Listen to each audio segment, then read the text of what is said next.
Tak. Na druhém místě byli jste fakt holky jako všichni super. Šimon, Charlotta, Karolína, Klára. Fakt jste byli super.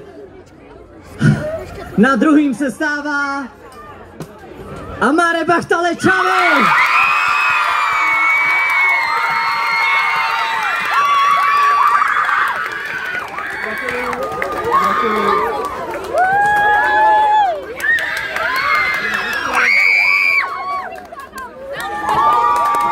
No a na prvním místě se uskuteční taneční soubor z Brna Piroš Rauže!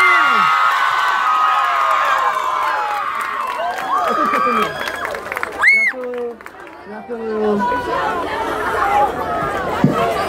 Gratuluju.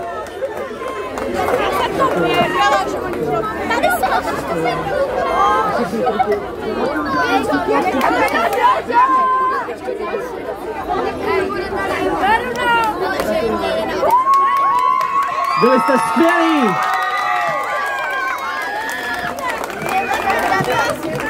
Tak ještě jednou potlesk